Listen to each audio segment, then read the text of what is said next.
All right, welcome back, everybody. Hey, it is Reed Galen here at the home front. So happy to have all of you. I am joined by Evelyn Quartz, Tyler Emerson, and Corbin Trent. Hello, everybody. Howdy, howdy, howdy. Okay, so Corbin, we're going to start in your corner tonight, literally and figuratively, and video-wise, at least the way I'm seeing you. So yesterday was special election in Tennessee 7. Afton Bain was the Democratic nominee there. She lost by 9 and I think a plus 22 district, but you spent a lot of time in the field there the last couple of days. So give us a sense of how people felt on the ground. And I think also just for making sure we understand our metrics too, I think it was like 23% turnout. So it was like very, very low anyway. But tell us what it was like out there. So yeah, they had predicted that they were going to have similar turnout to 2022. It wasn't that high. The funny thing is, I talked to a bunch of people all day on election day and the day before, and by and large, the number one thing I heard from most people was, "What election?"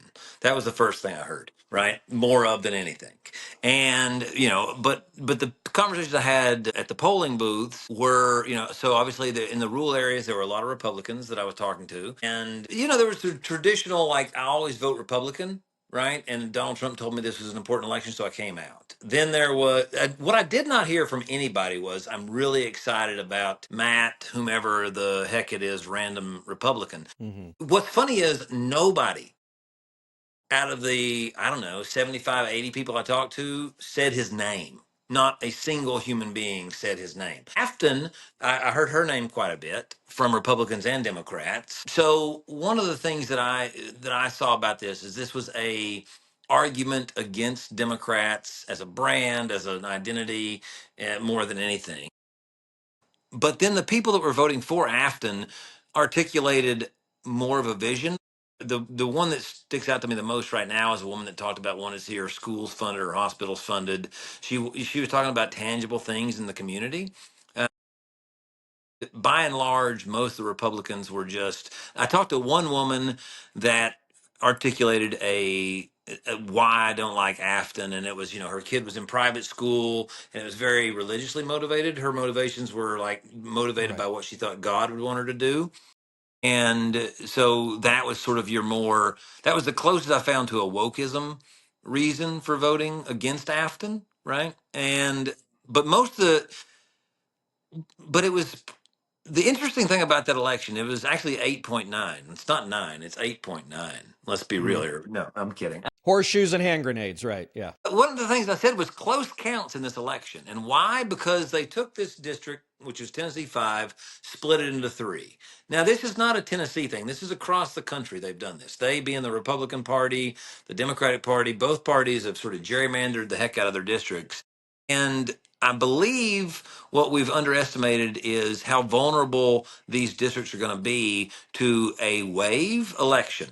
And, like, for example, if it was the 1980s and it was a Ronald Reagan wave of Republicans, then I think a lot of these things that you're going to see in California redistricting would be very vulnerable to that. And I think the Republicans have put themselves in the same position here. When you can move a Trump district 12 points, 13, 14 points in your direction, that turns a lot of what would normally be considered safe Republican seats into democratically, contingent seats.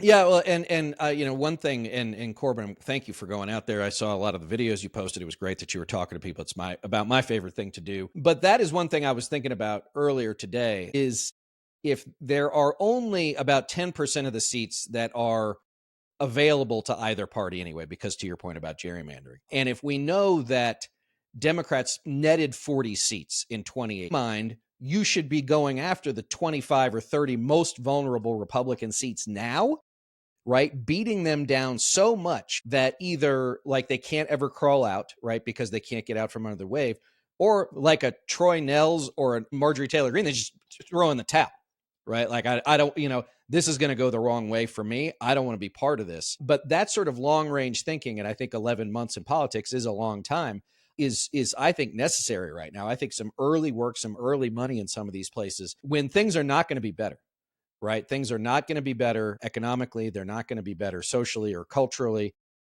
And so I think that there's a real opportunity based on what we saw earlier in the month, but also based on this. It should be we should be loading the breach blocks as fast as we can and firing as hard as we can at as many people.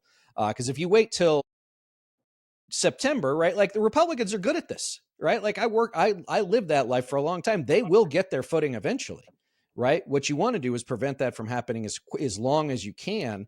And as I've said previously, getting in a lot of these guys or gals' heads that, like, this is just going to be miserable. I don't want to do this anymore. And I don't want to be in the minority. All right, Tyler, in Missouri, how does the world look? That's a broad question. How does the world look in Missouri? What do you mean? Well, I mean, so from Politically, your I assume you mean. Well, politically also, but from your perch, I mean, Yeah. things. You're next door there, or close to it anyway. How are you seeing the world? Do based on what we saw earlier this month, what we saw last night? Again, not a win, but as Corbin noted, I think he's right. Close matters. How do you see these things? Yeah, I'm generally encouraged. What, Corbin was a plus 22, Trump, that Yep. district?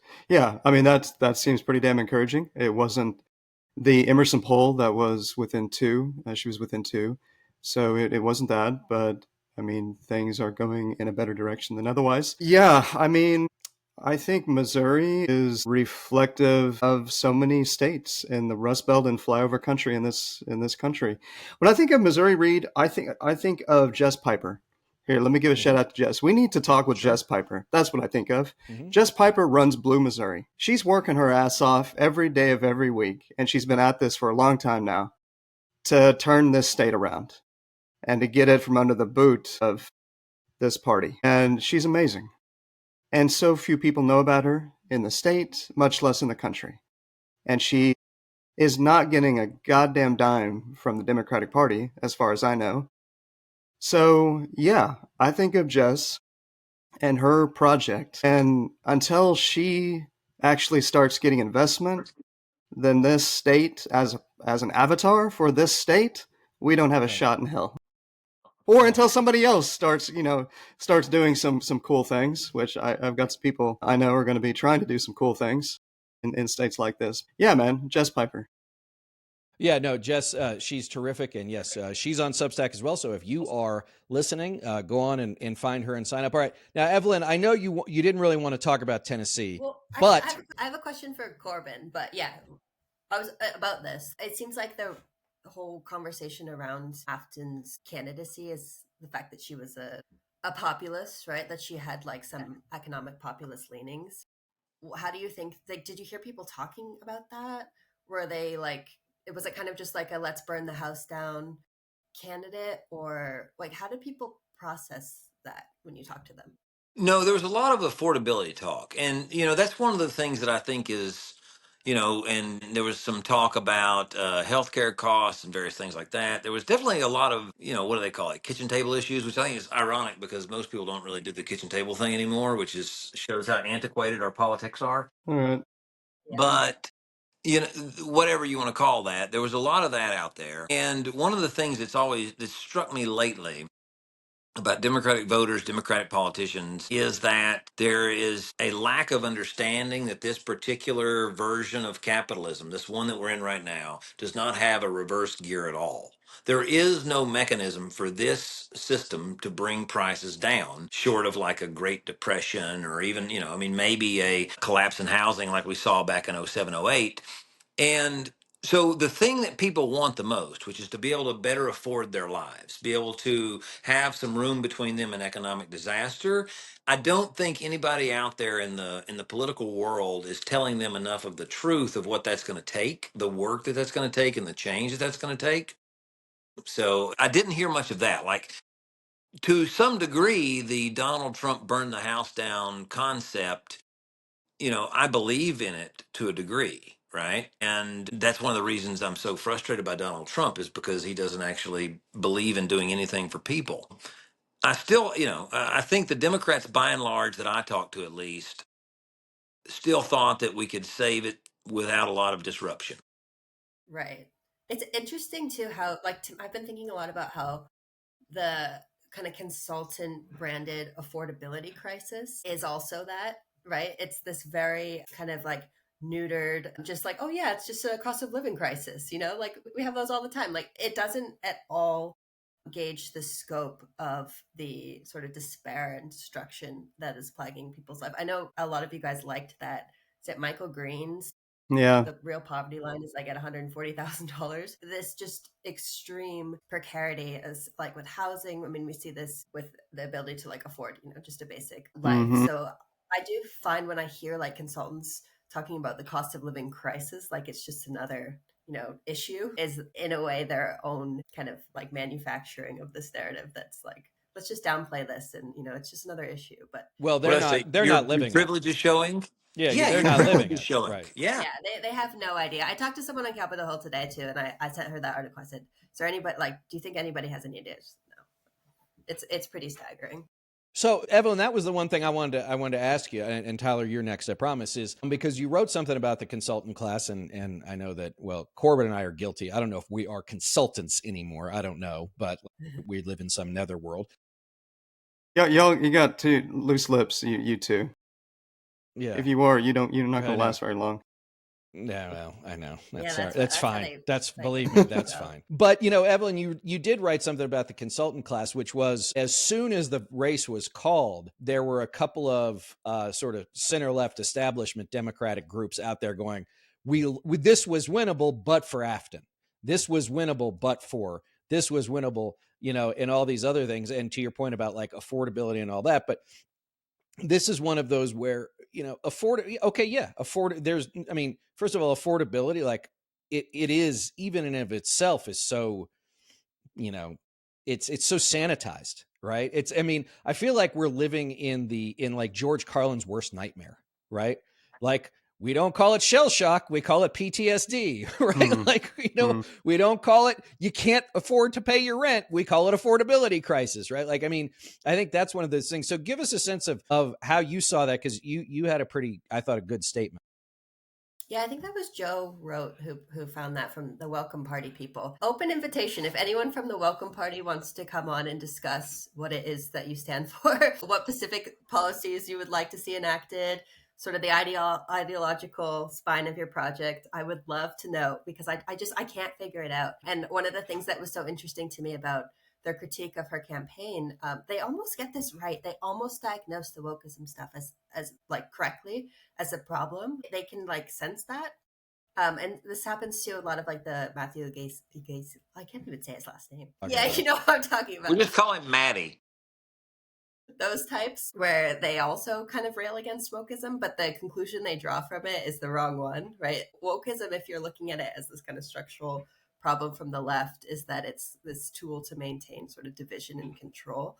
But the solution is an economic populist one, right? And I think the Welcome Party people really baffle me because they talk about winning and like this kind of every candidate needs to run for their district. But if you don't have a clear, stance or project that's going to be like divorced, especially from a lot of people that are funding your organization, then I don't really know what to believe other than it's just this kind of consultant. I think I said last night that they manufacture these narratives to sort of justify their own existence. Yeah. Well, I mean, that's the job. That's literally the job, is to manufacture the narrative. Who was it that came up with the deciding to win? That was them. That was the same. That was them, people. right? Yeah. And Yeah. so Yeah. what I keep asking myself is the same as what you've just articulated, Evelyn, which is deciding to win for what, right? Somebody wrote turn out for what? I saw that in their little I believe that wasn't that you, Reed? Turn out for what? Oh yeah. Mm-hmm. Yeah. Yeah. That's the thing. Like, for what? Like, why do we want to win? What's the point of Democrats winning? What is the goal? Why, if we get rid of this and get rid of that and take on this and take on that, to do what? And I don't see that in any of these people's analysis. It's just literally campaign strategy. Yeah, and that's, I mean, you go back and Tyler, so you go back last week? I think that there was a James Carville, 81 years old, used to be my parents' neighbor. His wife, Mary, and my dad were very dear friends for many years. But, he writes like, you need to go all in on economic populism, but not too far in on economic populism. Let's not actually do anything. Let's just say we're going to do stuff.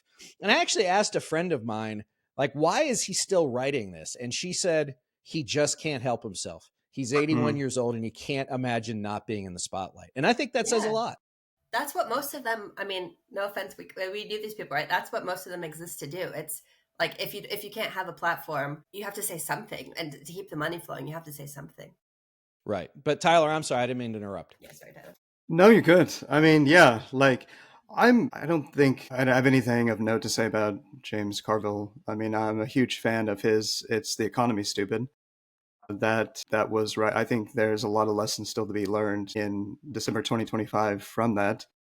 But yeah, man, it's all largely window dressing as far as I can tell. I mean, I guess that's an improvement on prior window dressing, but there's no real substance to it.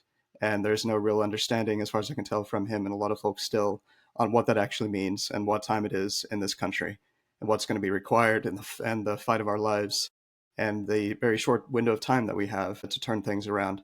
So, I mean, I'd love to hear more about what could Afton have done better or differently to get a better outcome.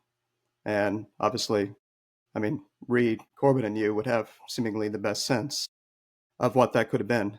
I mean, I know there were some things in the background that got brought up, of course, and I haven't looked into Afton. I don't know how much of that, like, I don't know. I wasn't really following this very closely, for better or worse, but I know there's some things in the background that they hit her on. That always happens. I don't know if that's part of this, if there was something there that she could have done differently. You know, was it like a Kamala transgender surgery, ad that did her? What was the context? What could she have done better? Well, Corbin was on the ground and literally in the state, so I'll let him answer that one. Well, I mean, a lot of the ads were definitely, I'm a radical. I mean, I would have leaned into everything's armchair quarterback, right? I would have leaned into I hate downtown Nashville. Fuck downtown Nashville. Have you all ever been there? Like yes. the bachelorette party, and it's full of people not from Nashville. It's full of people not from Nashville. Okay. Matt Walsh is down there hanging out now. It's like I would have leaned into that. First of all, if you really want to, if you're gonna win Davidson County, you're gonna win whatever section you got of that. The questions turn out there for sure, and you want to run up the score. And I think most people, out in, I mean, Franklin's there, but Montgomery and these other like rural counties, they don't like Nashville.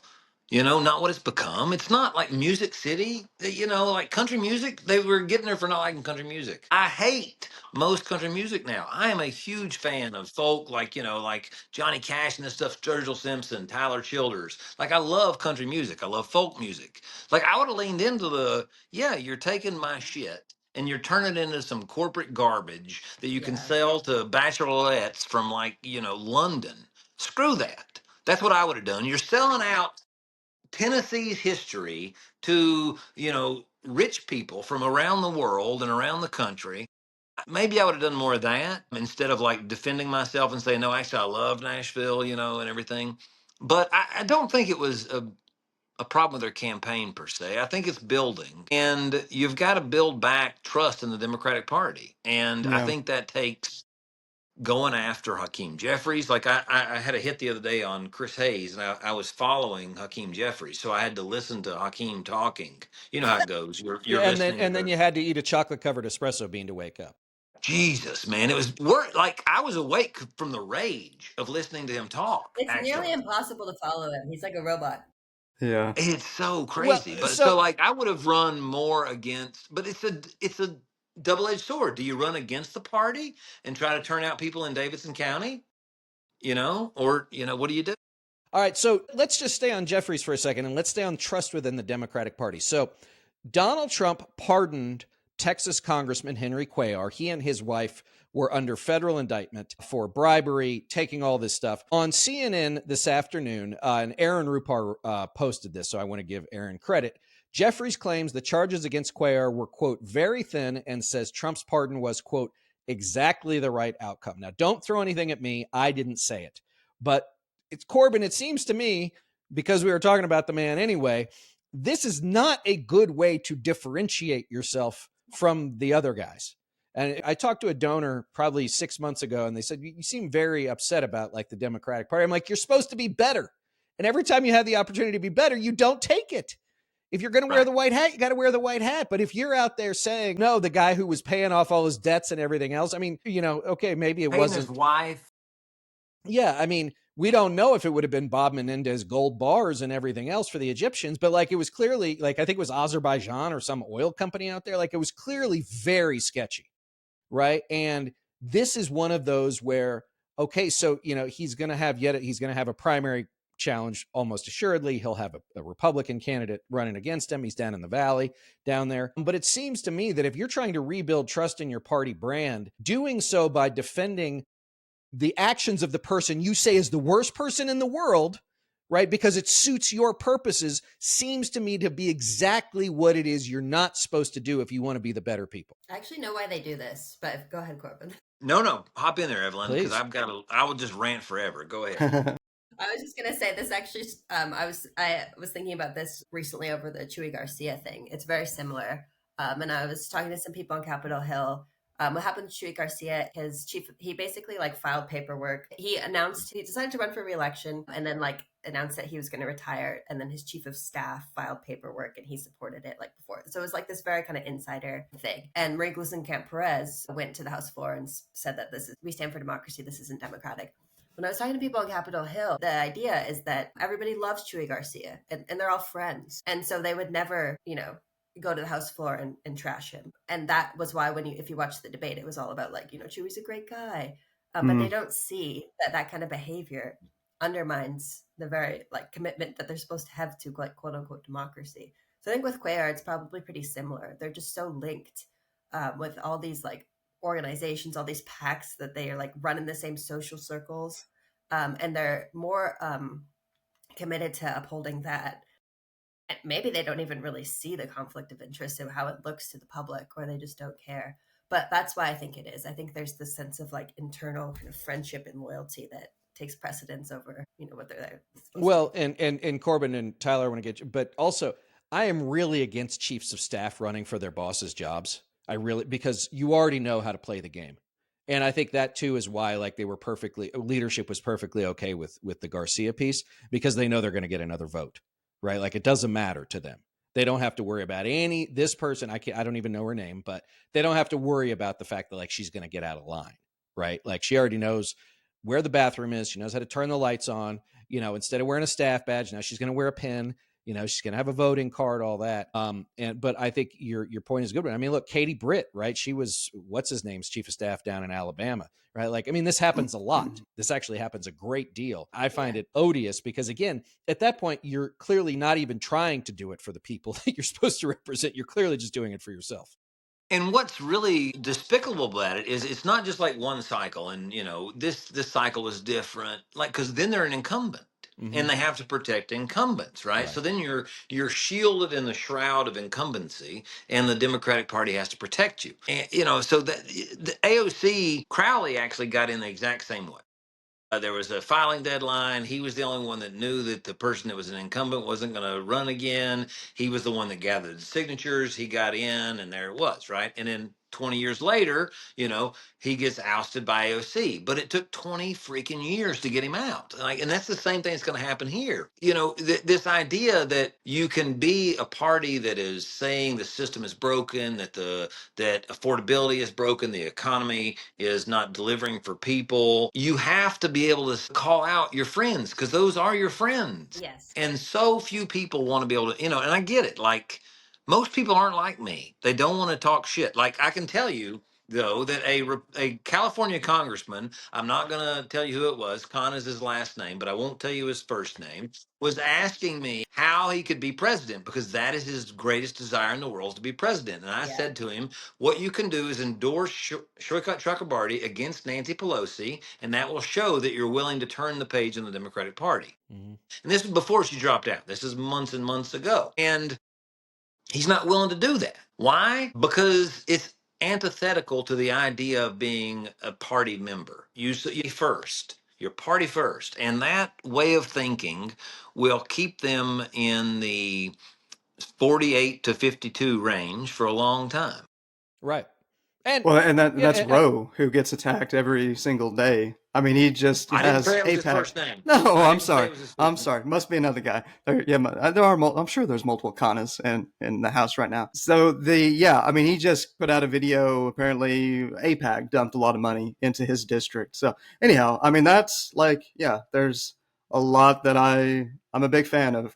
A lot of what Ro Khanna has been doing for a long while. But that's so yeah. God help us if that's the case with him, because I think he's definitely one of the better ones. Anyhow, but the only thing I would say is I don't know how many times they actually say out loud the system is broken.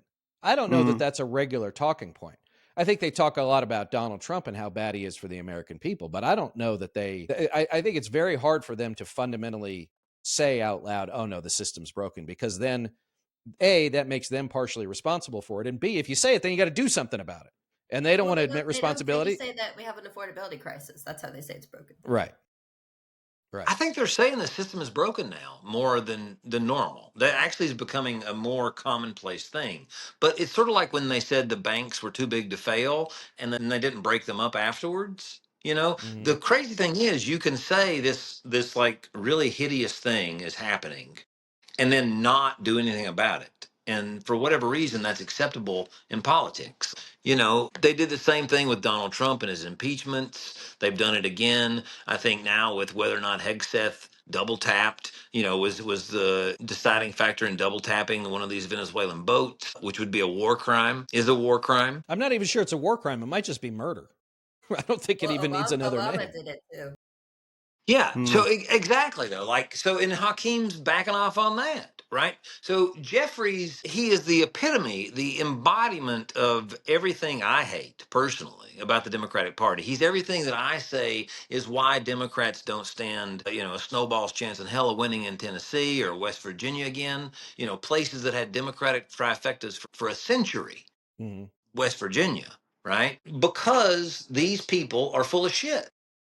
And their voters know it. And their voters know it.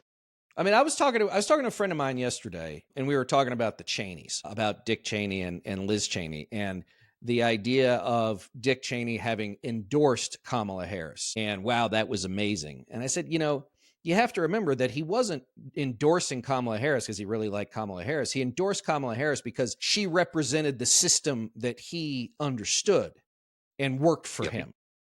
Trump didn't. I mean, clearly personal stuff because he'd gone after Liz and everything else. But the problem is that the party thought that the Cheneys were the answer to their problem when like a lot of otherwise based Democrats are like, what are you doing here? Like the Iraq guy, that guy, Right. That's the guy, right? The guy you guys been calling Darth Vader for the better part of the last 20 years. Like now he's the guy you want me to follow? And I work for the man, right? Like, so I'm like not exactly innocent here, but like that was one of those things. Like they still seem to be doing that. Like let's talk about Venezuela. I mean, if anybody in the Democratic Party, can we go back though, Reed? Yeah, go I ahead. really want to get your opinion on that. Like, do you think? Because of course, Schumer's idea was that if you did things like that, you would pick up 2 Republican votes, moderate Republican votes, for every 1 Democrat you lost. Right? Do you, in your estimation, in the circles you've run, do you think that Dick Cheney endorsement brought any Republicans to vote for Harris? No, I mean not any, but you know what I mean. Like No, any because significant number. because even if they didn't like Donald Trump, they wanted, and this is still true to this day, they want nothing to do with Democrats.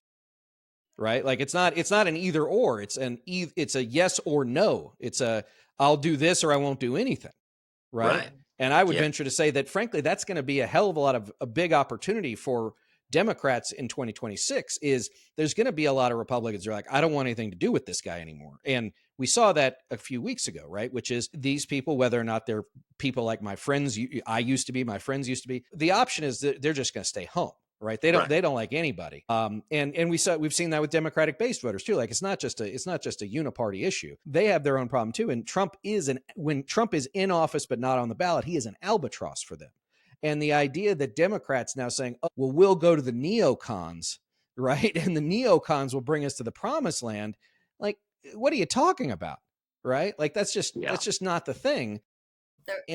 Yeah, go ahead. I know Evelyn could go off on quite the rant here. I was just gonna say, I thought Glenn Greenwald made a funny joke when he said that if Hitler came back from the dead and started bashing Trump, he'd get the 1 p.m. slot on MSNBC.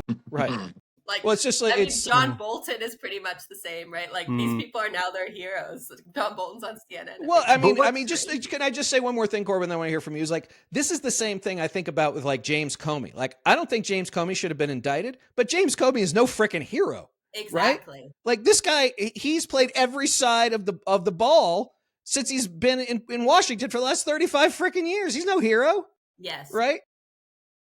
And they'll go to the end of the earth defending him, right? Right, which is just like, all right.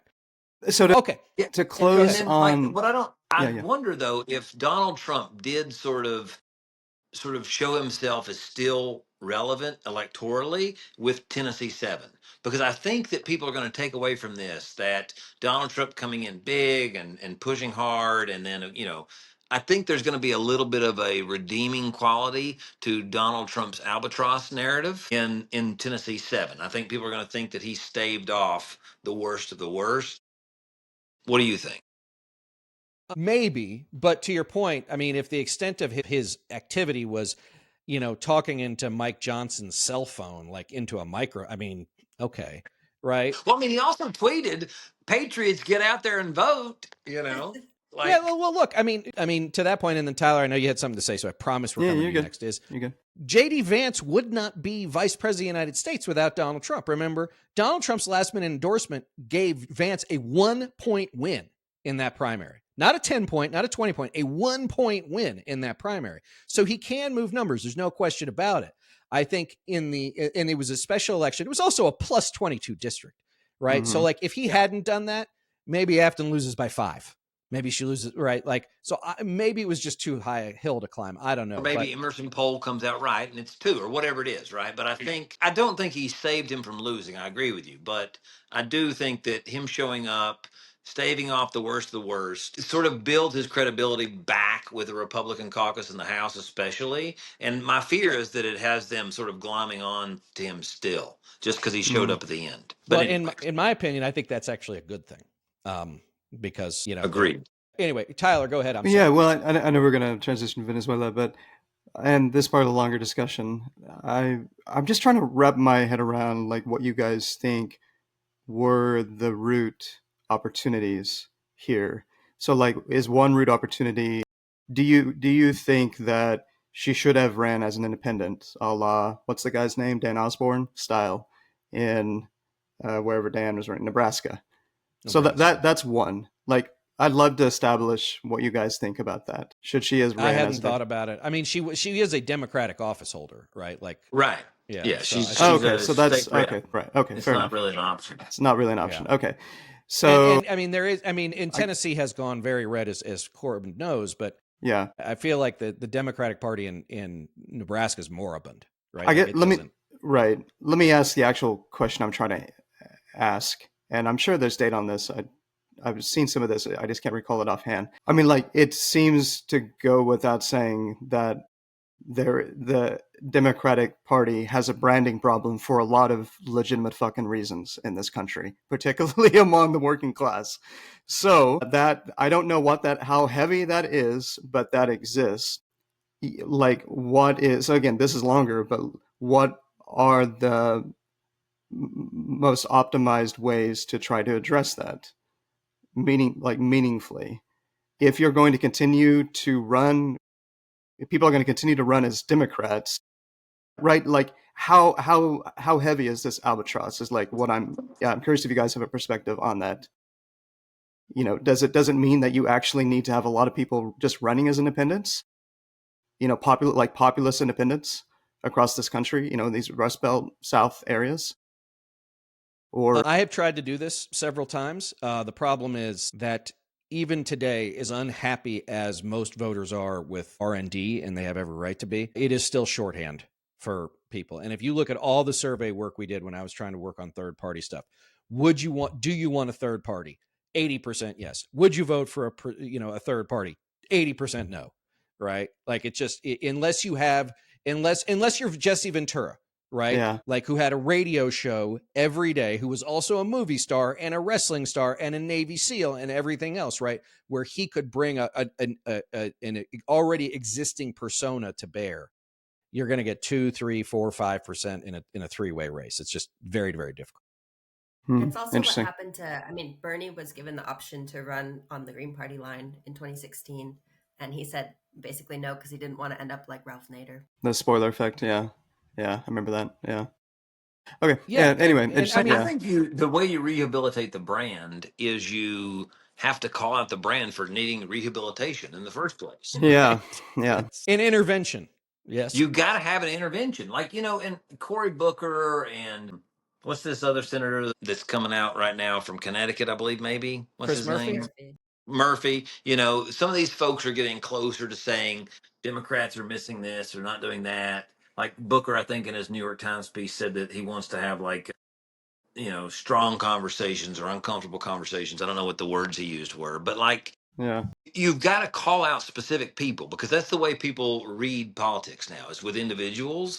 Right. And so I think, that's why I thought Nancy Pelosi was a good avatar for old school Democratic ideas. That's why I think Hakeem Jeffries is a good avatar now for for what the Democratic Party represents. So if you're going to try to, say, hey, I'm a Democrat, but I want, I'm a different kind of Democrat, then you got to attack, what it is in the Democratic Party you don't like. Yeah, and look, Yeah. even if the outcome has shown to be disastrous for tens of millions of Americans, remember that Clinton pre-92 was all in on New Democrats, Democratic leadership. Like they went and they did the work, right, of finding a way to create an alternative vision, and use him as the flag bearer, the torch bearer of that vision. Again, we now know what that looks like in retrospect, but that was the right plan. There was a group of people who were dedicated to saying, here's what we are, here's who we are, here's what we believe in. And they were relentless about it. And it worked, right? As I said the other If day. you can give me Ross Perot twice in an election and let me run the Democratic nominee, I'll win too. Yeah, fair enough. I was going to say, too, that's also more Touche, sir. Touche. to Tyler's use of the word branding. That's, I think, what the Clintonite people did was more of a branding tool, right? They didn't Right. fundamentally change anything. Right. And that's my biggest fear when people talk about branding the Democrats. It's like they just need like a better PR person, which is insane. And that is what they're going to try to survive on, is that they could just. Well, I mean, rebrand. in a past life, I used to do this crisis comms, right? Crisis communications. And somebody would call and say, I got this problem. And, okay, well, what do you think we should do about it? And the first thing I said is, have you stopped doing the thing that got you in trouble? No. Right. Well, maybe you should start there and then we can figure out how to clean up the mess. But if you're going to keep doing that thing, it's going to be very difficult to put the fire out.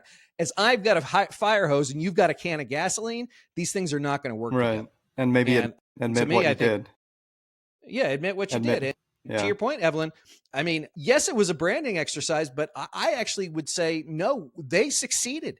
They got away from a pro-labor, right, 60s, 70s, Mondale type. I'm saying, like, by the time the 90s came around, they'd already done that. I see what you're saying. Yeah. Yeah. Yeah. I mean, he was the successor to Reagan, right? Even more so than George H.W. Bush. All right. Yes. Let's, we've only got a little while left here. Tyler, go ahead. And then we're going to the. Well, just the last thought. I mean, I really resonate with what you guys just said on that. Like I've told you guys, I think of this, my main example has been Richard A. Clarke's 9/11 Commission admission to the nation. One of the rare times, I'm 45 in my life, that I've heard a high-level public official say to the nation that we failed you. And I don't know. There's a lot, without getting into the details of Richard Clarke, I really respected that because it was so rare. And yeah, I don't know of many people in the Democratic Party who have come out and spoken like that. I think Chris Murphy is doing that. I think Roe is still a little all over the place. Like he was leading the charge on the Epstein files. He's led the charge on these foreign wars, not getting us entangled in nonsense. He's led the charge on a number of fronts. I think he has a really good track record. He talks out of both sides of his mouth sometimes. He wants to have his cake and eat it too. He has the opportunity to lead in a way that he's not yet. And he's already being attacked by AIPAC and by a lot of people So why the fuck not at this point? We're in December 2025.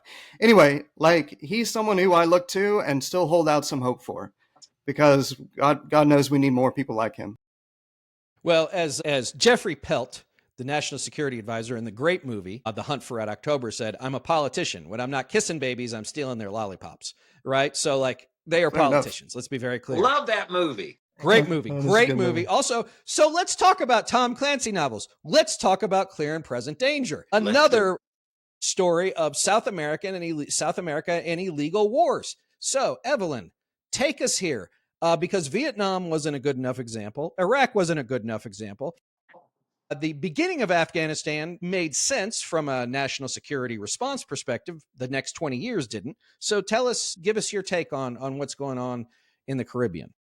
Well, I actually had to dig up, I don't know if you're familiar with the 1989 Operation Just Cause.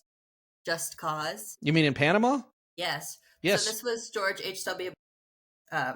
Regime change war in Panama, which was also under the guise of drugs, stopping drugs, but was really about strategic control of the Panama Canal.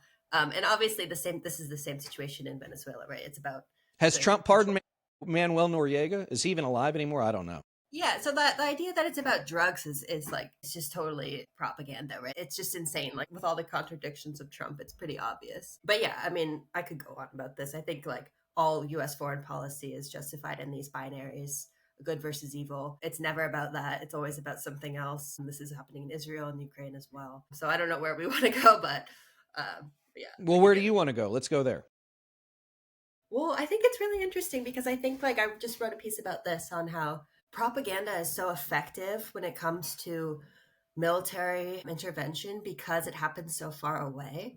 We have really no way of, like, an ordinary person has no way of really, like, verifying if any of this is true. So it's right for what Walter Lippmann calls pictures in our heads, which is this kind of, like, very basic idea of propaganda as this kind of thing that media and other sort of social, like, situations get to mediate for us, so we don't actually experience it. And I think the situation in Venezuela is just a very classic case of that, right? We're told it's about drugs. Like, the media is largely upholding that. Although I think, like, the liberals and, people are peeling off. They didn't do it like with George Bush and stuff in Iraq, right? Everybody supported that, like, bipartisan, there's support of that. The media was very much like a strong supporter of getting involved there. So yeah, I think there's like a little bit of resistance, but I think that's only because it's Trump. And if, like, people aren't willing to disavow US empire broader, like they still support Israel and Ukraine, then to me that's what happens a lot in foreign policy, which is this selective outrage. But let me ask you this: is it in your mind? It doesn't sound like it's different, but is it different because this is a situation in which there is a carrier strike group in the area? There are 25,000 soldiers, Marines, airmen. Trump is actively talking about direct American intervention. Yeah, that's true. I mean, but I think the thing, like, we have to realize with a war like Ukraine is it's a proxy war between the US and Russia, right? And the reason that the US gets to fight it is because, like, they don't have to put boots on the ground. They just use people in Ukraine. And so, yeah, I mean, obviously, yeah, like, getting into on the ground, but this has happened. Actually, I should find my statistic.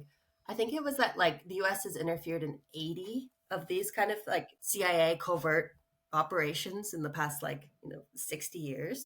They always work out, like, too.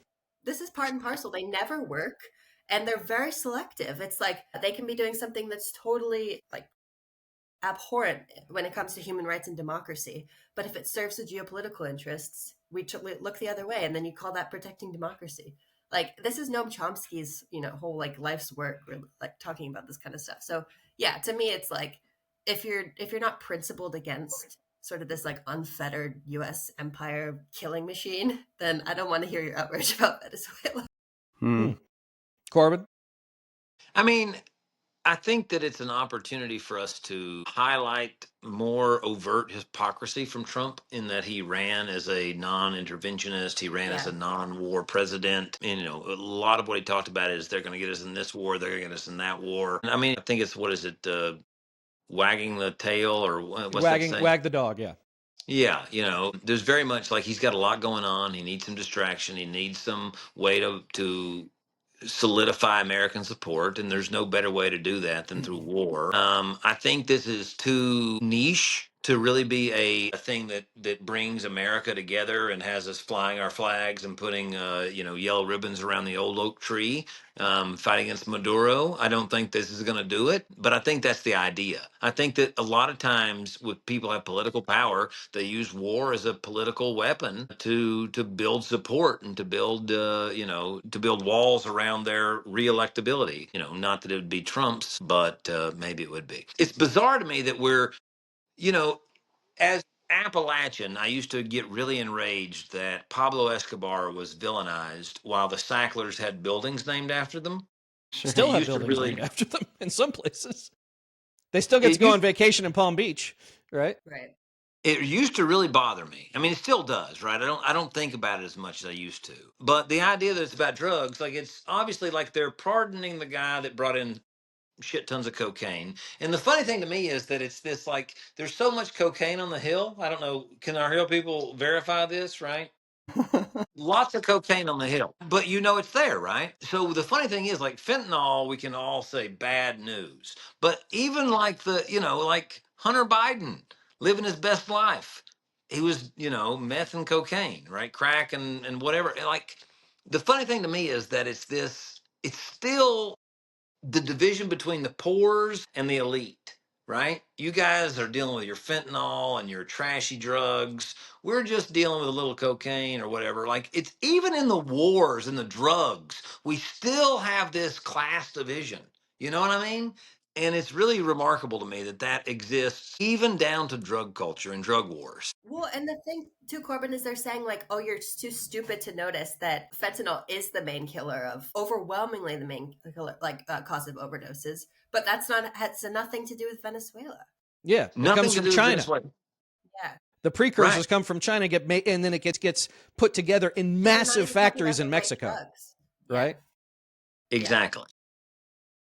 Yeah, well, Tyler. So this is one thing. I was talking to a politician, a candidate for something, and I said you should be against this, and they said, okay, well, how do I tie it back to what I'm doing? I said we got plenty of problems at home, which is why he's doing this in the first place, right? Like, take your pick, affordability. SNAP benefits clearly on the line. Like people's health insurance premiums are going to double in the next 28 days, right? In the next 4 weeks.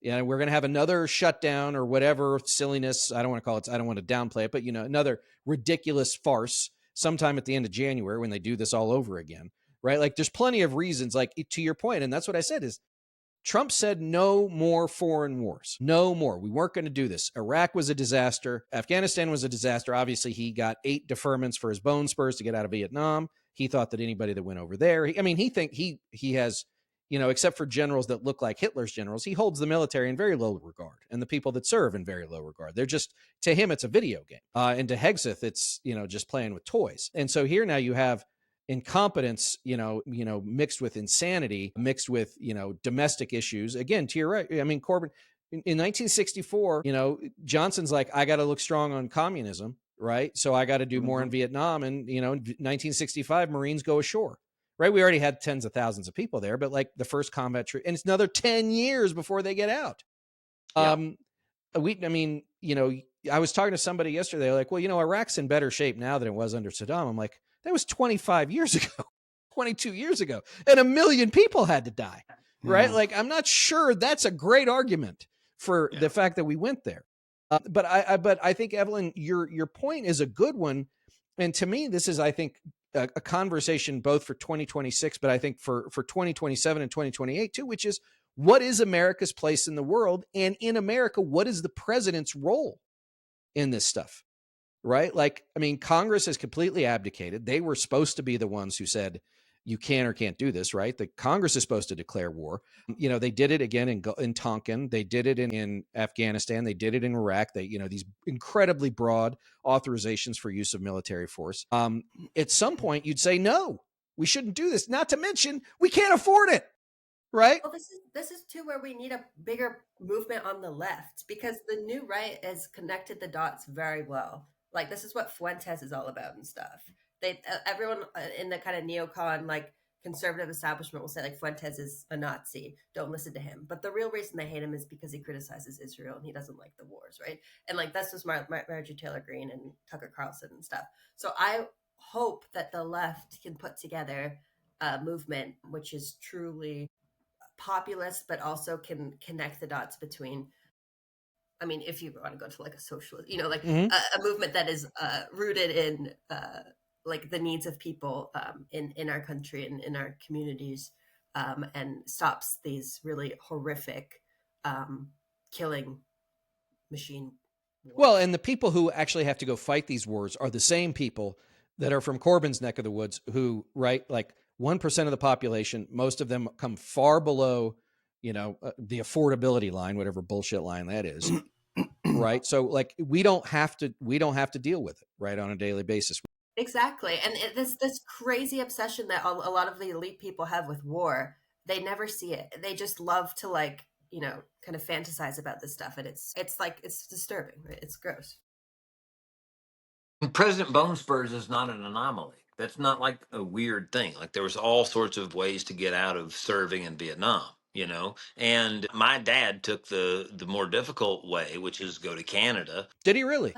And he didn't get to come back till Jimmy Carter pardoned him. Wow. Oh, wow.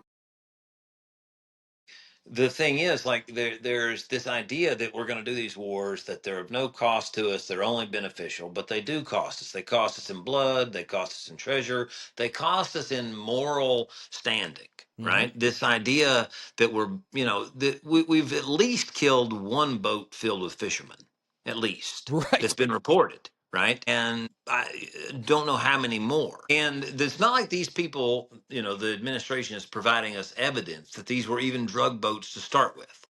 Right.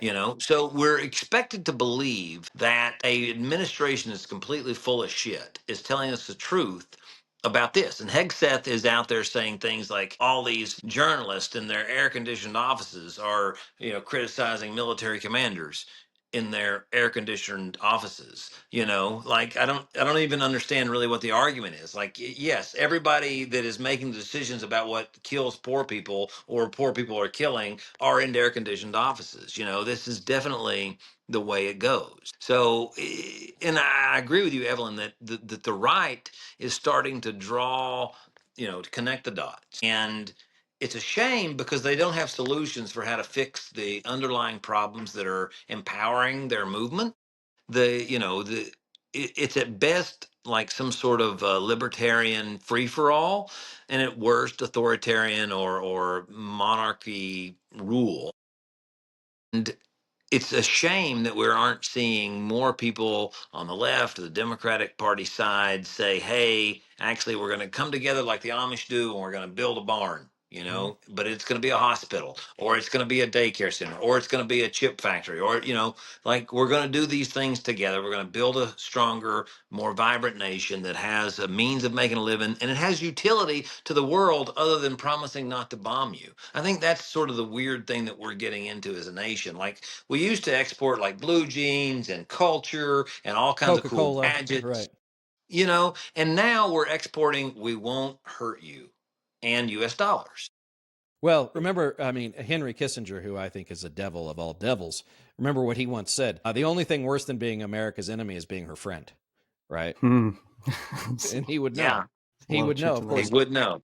Yeah, I mean, I think that all makes sense. And I think, I think back to, now, I don't think any of us were around for this, but 1972, Nixon versus McGovern, and let's just take all of the dirty tricks and everything else that went into that campaign. But McGovern had flown B-24s in World War II, right? This was a guy who had flown a very dangerous airplane, at least probably 25 times over occupied Europe, through flak and everything else.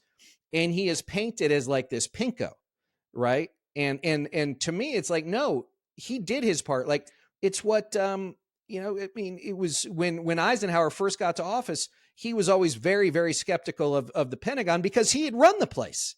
Like, he knew it better than they did. He's like, don't come to me with this BS. And, think about, the cost of one B-52 bomber is the cost of 8 schools or whatever. Like, there was a time, right, when Teddy Roosevelt, walk softly and carry a big stick. I'm not saying like we should bring all the aircraft carriers home. That's not what I'm saying. I am not a pacifist. What I am saying is like maybe we should have people who are under far more scrutiny, not only from the press, from their peers, but also from maybe co-equal branches of government or what they're supposed to be, to say, no, you can't do this. But I think maybe, Corbin, your point is the best one, which is it's costing us morally, and we don't have a lot left to give on that, right? We're short on morality. We're short on moral authority if we have any left at all. And it's hard to keep going as a society. Like one of the things I was thinking, because I was thinking a lot about this drug thing earlier today, which is why I went on the tangent I went on earlier. But like, one of the things that's causing so much drug use in this country is not just poverty, not it's like, the moral decline that we have to deaden our senses to live in a society that is as objectively harmful to the rest of the world as ours is sometimes, and the Republican solution or whatever MAGA solution, I don't know what you want to call this, is to change the way we educate people, change what we realize, change what we're aware of. But it's still the truth. The truth is that we're exporting instead of, I often think of the golden age of Islam, like where you exported joy, you exported education, you exported this. That was sort of like their mathematics and all these things. Like, why don't we understand that exporting, innovation and, and beauty and democracy and these things can win? Why do we think that we have to do this with the iron fist and poverty? And I hope that we're going to, at some point soon, reconnect with our roots that are more aligned with that, the 30 through the 70s, that period of time where we started really realizing that we could be of utility to the world, that we could add joy and value to the world simultaneously, that we get back to that. Because there's a lot of, really wonderful things about America that we could export. And it's not our bombs. Right. Although people pay us well for them, and that's a hard thing to deny, especially when Boeing, I think, has an office in all 435 congressional districts, right? They thought that through, didn't they? They thought that through. All right, gang. We are coming up on an hour, so let's do this. Let's get a last comment from everybody and a plug for what you're working on. Tyler, kick us off. I am working on things despite any evidence to the contrary. This guy, yeah, he had a little chat with me. I mean, I was egging him on because God knows I need it to get some things out the door. So I wanted to give a shout out to, I love my shout outs, give a shout out to Peter Teague, Elise, and Seth over at the Catalyst for American Futures. Corbin and I had a good chat with Peter Teague, yesterday? Yesterday. And really awesome guy, long-time philanthropic consultant, coordinator, executive, done a lot of great things. And they're working on this project. They've got this cool anthology out of many one.